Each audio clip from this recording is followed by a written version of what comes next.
Hi everyone. So what I'm going to do first is talk about themes and then relate them to our essay that we're going to be working on. So what I wanted to do is sort of go over what a theme is and really what a theme is not. So I think that when we think of themes, we often might get confused with the topic or the subject of the text and think that the topic or the subject of the text is the actual theme. So in order to help demonstrate why the theme is different than those two things, I'm going to use two very famous films from the 90s, right? So let's start with something that I'm assuming we've all seen because it's the highest grossing movie of all time, I guess if you don't adjust for inflation, Titanic. So the subject or the topic of Titanic ostensibly is, well, first off, a boat crashing into a large iceberg, and then you have, characters on the ship from various sort of economic levels in society. And so really the subject or the topic of this, a voyage to the Americas, is different than the theme. And I think Titanic to me has two major themes. One being love, right? And whatever you think Titanic is saying about love is, I'll let that be to you to decide. And then two, I think it does touch on wealth inequalities and, how that plays a part maybe in the first theme that I mentioned, love. So in that case, I think, you can see how an author can sometimes have multiple themes running throughout. Obviously, I think love would be the major theme in that. And so with the theme, normally the author is making some point, right?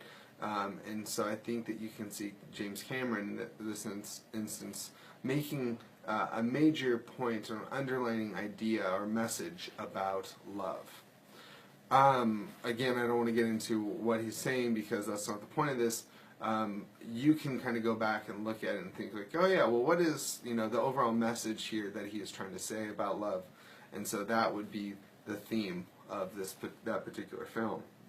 Another 90s, dare I say, classic, Jurassic Park, also has a subject that we're all probably familiar with, which is the idea that we're making dinosaurs and putting them in an amusement park. And so that might be the subject or topic of Jurassic Park, but the theme is this idea of, nature finding a way, or perhaps maybe even don't mess around with nature. And so I think either one of the ways that you look at it, at one point that's directly stated in the film, nature finds a way.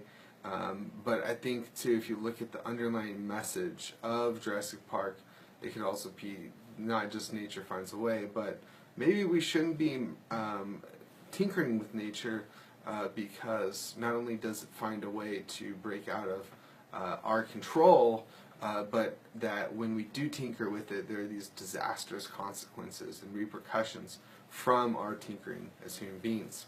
So that, to me, that's the underlying theme of Jurassic Park, is looking at, if you want to just look at it from the Mother Nature point of view, that it finds a way, or if you want to kind of even deeper and look at it, this idea of not wanting to tinker with it because of the repercussions, I think you can make both as coherent arguments about the film. So just to kind of put it out there, that the theme is the underlying message, really, of the author. What are they saying about their subject or topic that is not usually something that, we can always sort of say, like, the character says it. We have to kind of use our interrogation skills to really try to figure out what that underlying message or theme of the text is. So, how does this relate to our essay this week? So really, like if you watch Jurassic Park, you have to come up with a theme yourself about what Spielberg and the other filmmakers are saying about nature and whether or not we should tinker with nature. This week the theme is being given to you, right? So that when you look at these short stories, we're going to be looking at this idea of true freedom being obtained once you shed some sort of confinement. And I think that that's important to sort of parse out, because when you think of confinements, these could be literal physical confinements, they could be maybe social roles that we play or feel obligated to play. But whatever you think about, it's just this idea that you are being confined, or that the character is being confined in some way. You know, whether it's by their own doing, or society's doing, or other characters' doing, they feel confined. Now, at some point, this person will sort of shed this confinement and find true freedom. And to the character, true freedom could mean any number of things. It could be, you know, getting rid of the confinement and maybe being able to define yourself, or it could be whatever else, you know, you could imagine it to be. Your only real thing here this week is to pick the story that you think exemplifies this theme most. So you should pick the story that you think, like it says here, you know, choose one of the stories and analyze how the story exemplifies the theme, so that if you wanted to say, you know, Poe's story exemplifies the theme by character X shedding blank in order to find X true freedom, you know, you can sort of put it in that way. And that would be basically the beginnings of your thesis. More or less, you know, how is the author utilizing this theme? And in order to do that, you might have to break down which character or characters loses a confinement, what those confinements may be, and then what sort of freedom that might be. In the post this week, double check, because I changed it this mod. I believe I used Hamlet. Let me just double check. I don't want to say something out of school. Yes, I did. So I used Hamlet as an example to talk about once he finds a purpose in life, that is what helps him shed his confinements of his, you know, from his melancholy, I guess you could say, about wanting to, once he finds a purpose of wanting revenge, once he has that at the beginning of the play, he gets a purpose, and that helps him shed the confinements of, you know, losing the guilt maybe over losing his father. So this idea that in this particular instance, I'm basically making the assertion that Hamlet very early on in the play sheds his confinement, you know, the guilt or anguish over losing his father, and that and throughout the play, it's basically him, you know, sort of us seeing him shedding that and sort of discovering his true freedom or purpose. Alright, so let me just give another example of this, just so that we can kind of all be on the same page. I, as you can tell, really like Spider-Man, from, you can see back here. I think you could also make the claim that Peter Parker, he sheds certain confinements and finds true freedom. So the claim that I would make, if I were relating this to his life, would be that when he first gets his powers, he sort of uses them for self-gain, self-glory, and so that's sort of the confinements of his own making. He's sort of, you know, confined by using his powers for self-gain, in a way. And in a sense, that confines him. It's only after the death of his uncle that he's able to shed those confinements and find true freedom or purpose in this higher calling of helping others. That idea of great responsibility equals great power. And so that he has a responsibility to others because he has this great power. And so that is his freedom. He's actually free when he gets, you know, sheds the confinements of self. Now, that doesn't mean to say that he is burdened by this new true freedom, right? And I don't think freedom always has to be this idea of it's light and easy. because I think in the case of both Hamlet and Peter Parker, these are two people that are kind of weighed down by their freedom in a lot of ways.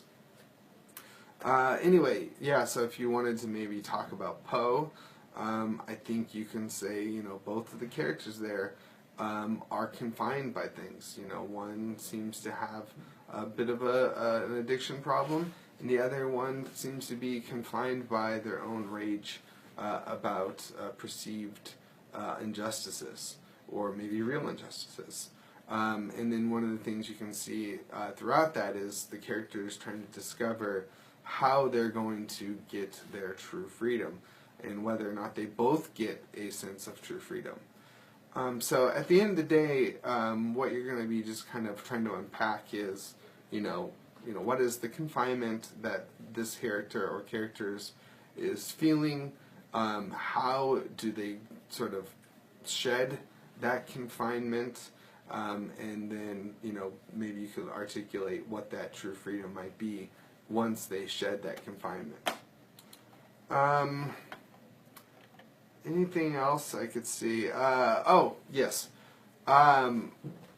I would try to utilize some of the terminology from last week in this essay just to help you get a sense of explaining maybe how we know this person is confined, or how we know that they are truly free. So I think characterization is a great tool in order for you to articulate, something like confinement. So for instance, you might say, how do we know that character X is confined? Well, the author utilizes indirect characterization here, or that they use direct characterization here to tell us that they feel confined.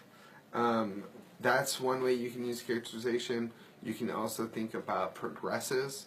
In the sense, this very theme is sort of about the idea of progression. You go from one space, confinement, to true freedom, another space, and so it's the idea that a character progresses. And I know in both my examples of Peter Parker and Hamlet, I'm saying that they have a change very early on in their life, or in the text, right? In Hamlet, I think it happens before the second act. In Peter Parker, it's happening like basically at the beginning of his origin story. But I think in the other stories that we're going to be looking at this week, that progression from confinement to freedom takes a little bit longer and lasts much of the short story. And I think you can say that length doesn't have to deal with progression, meaning that someone can progress from point A to point B, and it doesn't necessarily need to be 100 pages or 300 or 400. It could be in a short little time span, as we saw with the short films last week too. All right, so I think that's a good overview. If you have any questions, please let me know. We're kind of getting into the thick of it right now. Like I said, just to recap, pick the story that you feel exemplifies the theme the most. The thesis should relate to you breaking down the theme or applying the theme to the particular story. And then also, if you're thinking about order and structure, I might try to have a paragraph about confinement. What is the confinement? How do we know this is confinement? One about how they break out of the confinement, and then maybe a third body paragraph about how they discover a true freedom, or what that true freedom means to that particular person. And so that would be if you're doing one character.